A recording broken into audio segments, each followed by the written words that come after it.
अस्सलाम वालेकुम students, welcome to Alham dynamic world. मैं हूं अली असगर मिर्ज़ा। डिस्कस कर रहे हैं एमडीकेट बायोलॉजी का यूनिट नंबर 12 और हमारा 4th लेक्चर है ये। इस लेक्चर में हम 3 चीज़ें डिस्कस करेंगे।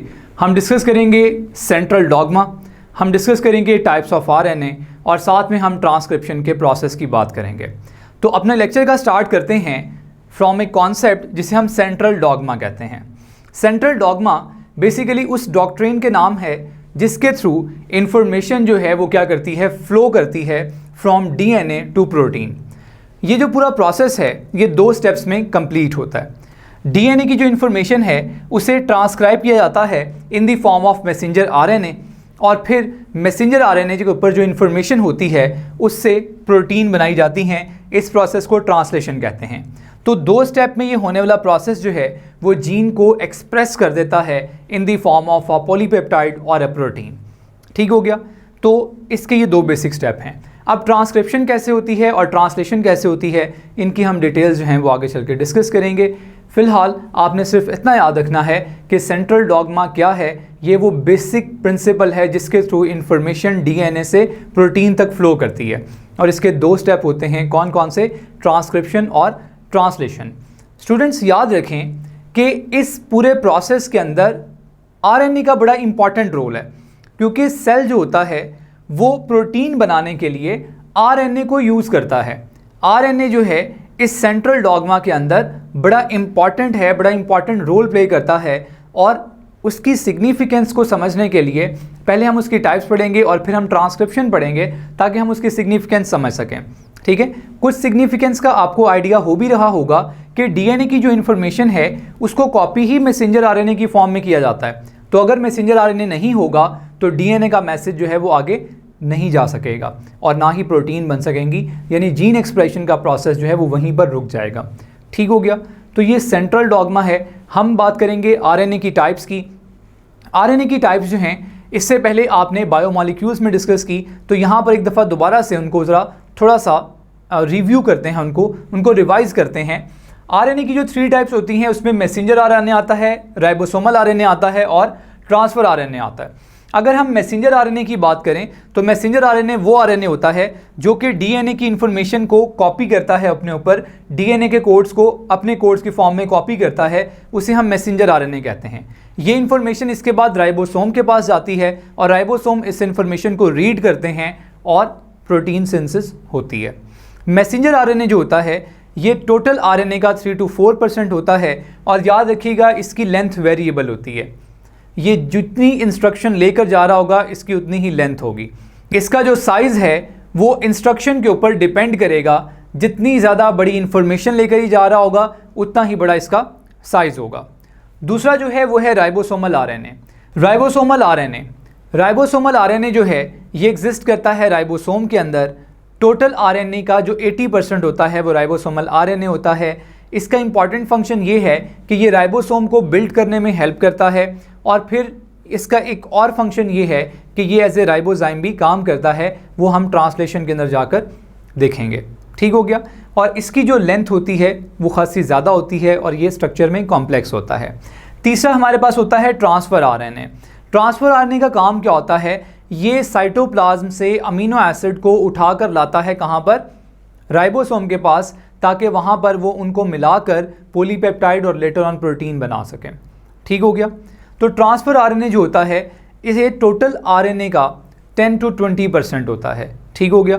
और इसकी जो लेंथ होती है वो 75 to 90 न्यूक्लियोटाइड के दरमियान में वेरी करती है। अगर हम इसका स्ट्रक्चर देखें तो आपके सामने इसका स्ट्रक्चर जो है वो बना हुआ आपको नज़र आ रहा होगा। ये मॉलिक्यूल जो है वो 5 to 3 साइड पर जाएगा। ठीक है। यानी यहाँ से स्टार्ट होगा, 5 प्राइम साइड से स्टार्ट होगा और 3 प्राइम पे क्या होगा? एंड होगा। इसका जो फर्स्ट वाला जो इसका न्यूक्लियोटाइड होगा वो एक जीटीपी होगा और इसके लास्ट पर क्या होंगे? 3 न्यूक्लियोटाइड होंगे जिन्हें हम ACC के नाम से जानते हैं। ये जो मॉलिक्यूल है आप इस मॉलिक्यूल में देख सकते हैं कि इसमें एक स्ट्रैंड जो है वो अपने ही ऊपर फोल्ड होकर डबल स्ट्रैंडेड स्ट्रक्चर भी बनाता है और वो लूप्स भी बनाता है। ये जो लूप्स हैं ये बड़ी इंपॉर्टेंट होती हैं। हम बात करेंगे सबसे पहले जो आपको राइट साइड पे लूप नज़र आ रही है जो कि डी लूप कहलाती है। ये बेसिकली वो साइट होती है जिसने एक्टिवेशन एंजाइम को रिकॉग्नाइज करना होता है। ठीक हो गया। ये प्रोसेस भी हम किस में डिस्कस करेंगे, ट्रांसलेशन में डिस्कस करेंगे। अभी सिर्फ आपने याद रखना है कि ये एक्टिवेशन एंजाइम रिकॉग्निशन साइट होती है।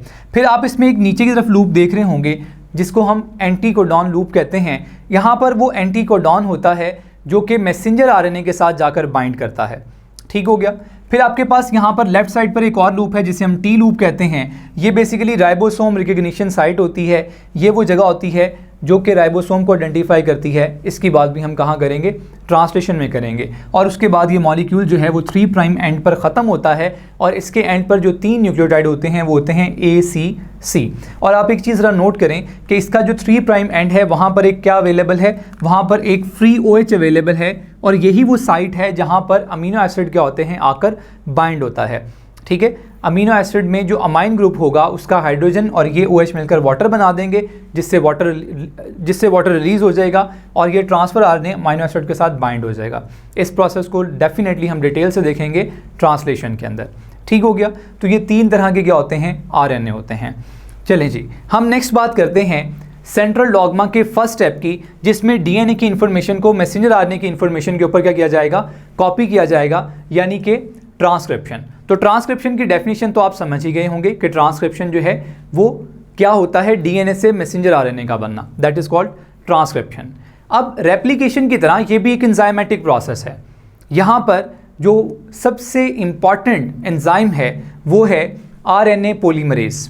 याद रखिएगा स्टूडेंट्स, जो आरएनए पॉलीमरेज होता है प्रोकैरियोट्स के अंदर ये एक ही तरह का होता है और वो सिंगल आरएनए पॉलीमरेज जो है वो मैसेंजर आरएनए भी बनवाता है, राइबोसोमल आरएनए भी बनवाता है और ट्रांसफर आरएनए भी बनाता है। जबकि यूकैरियोट्स के अंदर ये 3 तरह का होता है, आरएनए पॉलीमरेज 1, आरएनए पॉलीमरेज 2 और आरएनए पॉलीमरेज 3। आप देख सकते हैं आरएनए पॉलीमरेज 1 जो है वो राइबोसोमल आरएनए बनवाता है, जो आरएनए पॉलीमरेज 2 है वो मैसेंजर आरएनए बनाता है और जो आरएनए पॉलीमरेज 3 है ये ट्रांसफर आरएनए बनवाता है। ठीक हो गया। तो ये एंजाइम जो है ये मोस्ट इंपॉर्टेंट एंजाइम है। हम इससे ऑनवर्ड आगे बात स्टार्ट करते हैं। यहाँ पर कुछ चीज़ें समझने के लिए बड़ी इंपॉर्टेंट हैं। देखिए, ट्रांसक्रिप्शन में हमने एक जीन को अगर ट्रांसक्राइब करना है तो हमें पूरा डीएनए जो है उसकी ज़रूरत नहीं होती। हम डीएनए के एक स्पेसिफिक एरिया को क्योंकि टारगेट कर रहे हैं तो हम उस स्पेसिफिक एरिया की ही बात करेंगे। अगर हम रेप्लिकेशन की बात करें तो रेप्लिकेशन में क्या हुआ था, पूरा डीएनए रेप्लिकेट हुआ था, जबकि ट्रांसक्रिप्शन में ऐसा नहीं होगा। ट्रांसक्रिप्शन में एक पर्टिकुलर जीन जो है वो एट ए टाइम क्या हो रही होगी, ट्रांसक्राइब हो रही होगी।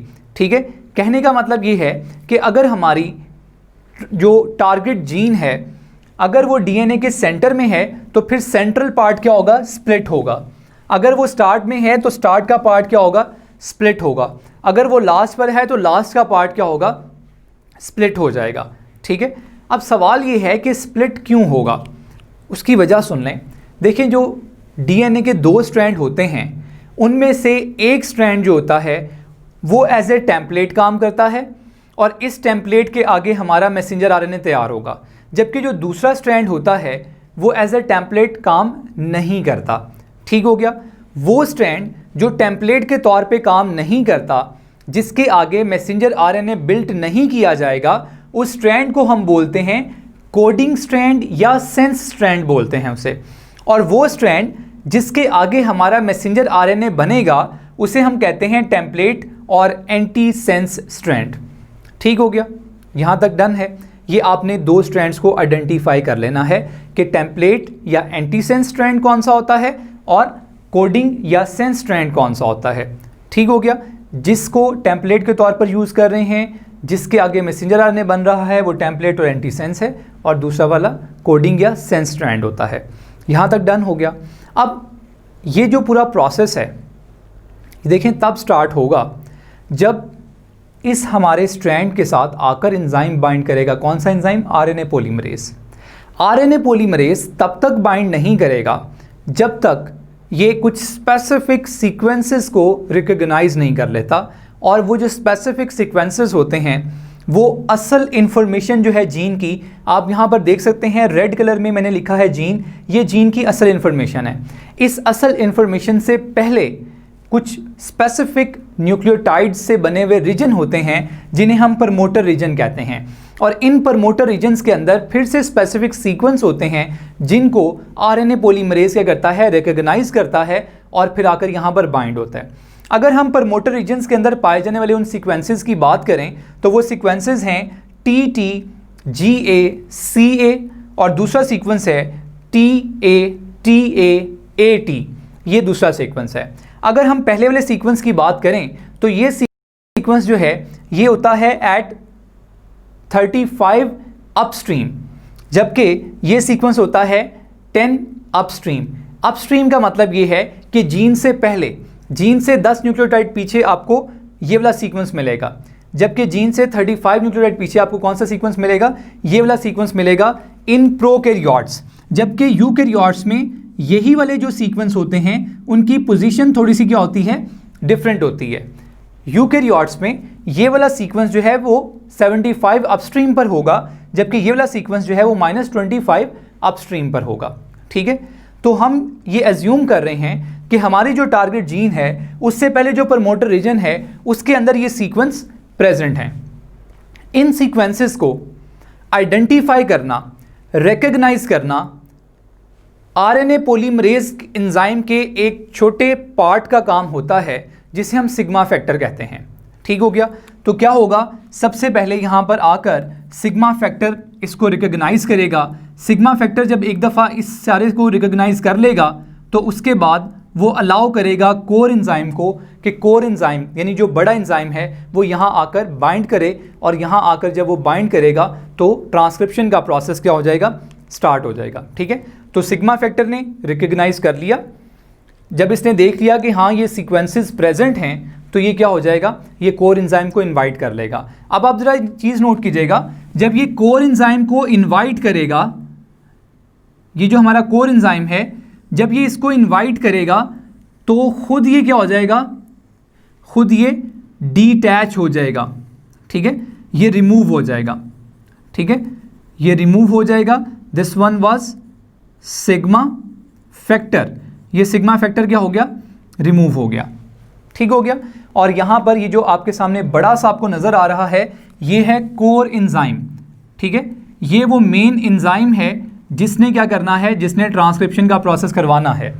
ठीक हो गया, अब ये करेगा क्या, देखिए ये करेगा सिंपली ये कि डीएनए के जो न्यूक्लियोटाइड हैं उनके अकॉर्डिंगली आरएनए की कॉम्प्लीमेंट्री बेसिस को जोड़ता जाएगा। ठीक है, और याद रखें इसकी भी जो डायरेक्शन होती है वो क्या होती है, वो 5 to 3 डायरेक्शन होती है।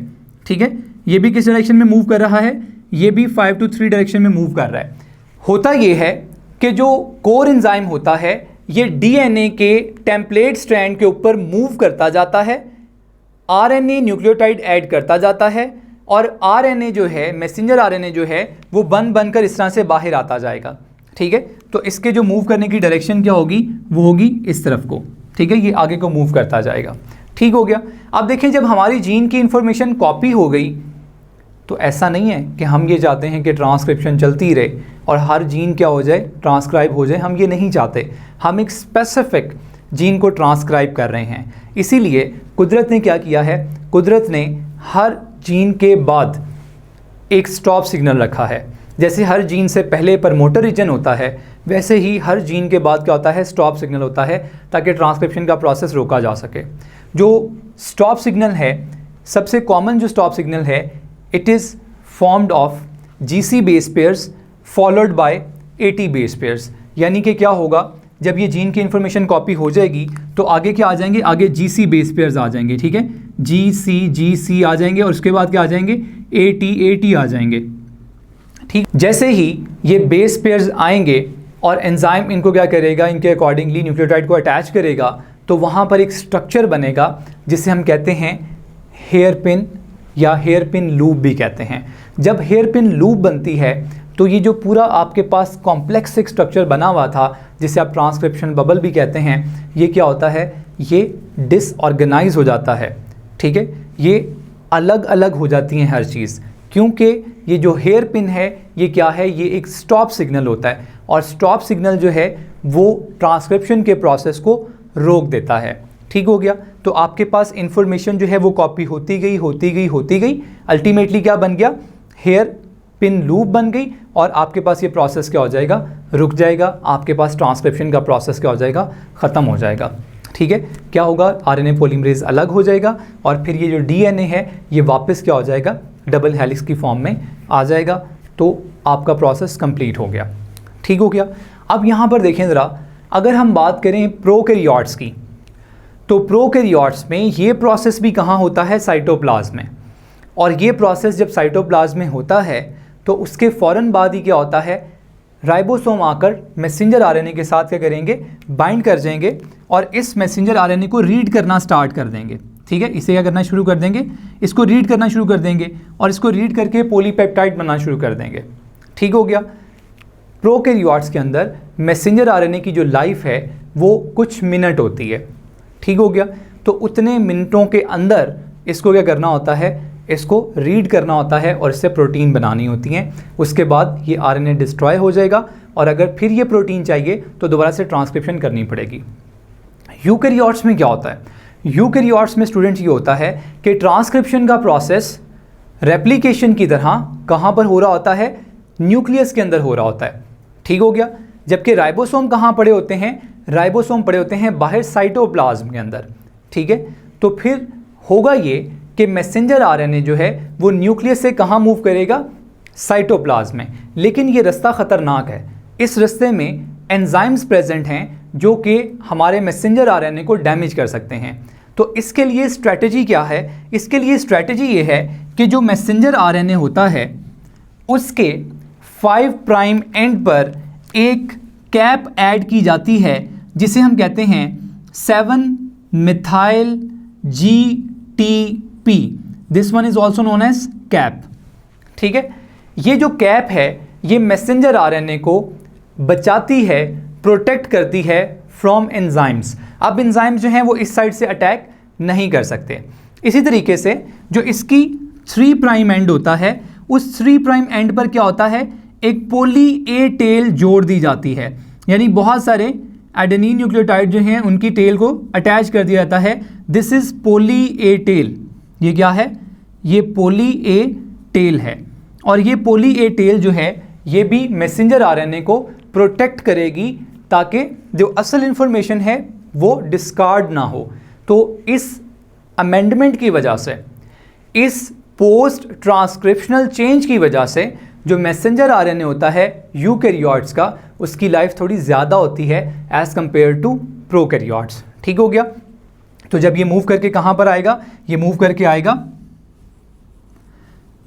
साइटोप्लाज्म में, तो वहाँ पर राइबोसोम क्या करेंगे, इसकी इन्फॉर्मेशन को रीड कर लेंगे और इसके अकॉर्डिंगली क्या बना लेंगे, सिंथेसाइज कर लेंगे। इसके अकॉर्डिंगली जो है वो पॉलीपेप्टाइड बना लिए जाएंगे। ये है पोस्ट ट्रांसक्रिप्शनल चेंज। तो अब इसमें आपने याद क्या रखना है, इसमें जो एमसीक्यूज़ आपसे पूछे जाते हैं वो आपको पता होने चाहिए। वो आपको इस तरह से इन्फॉर्मेशन दे सकता है, इस तरह से क्वेश्चन दे सकता है।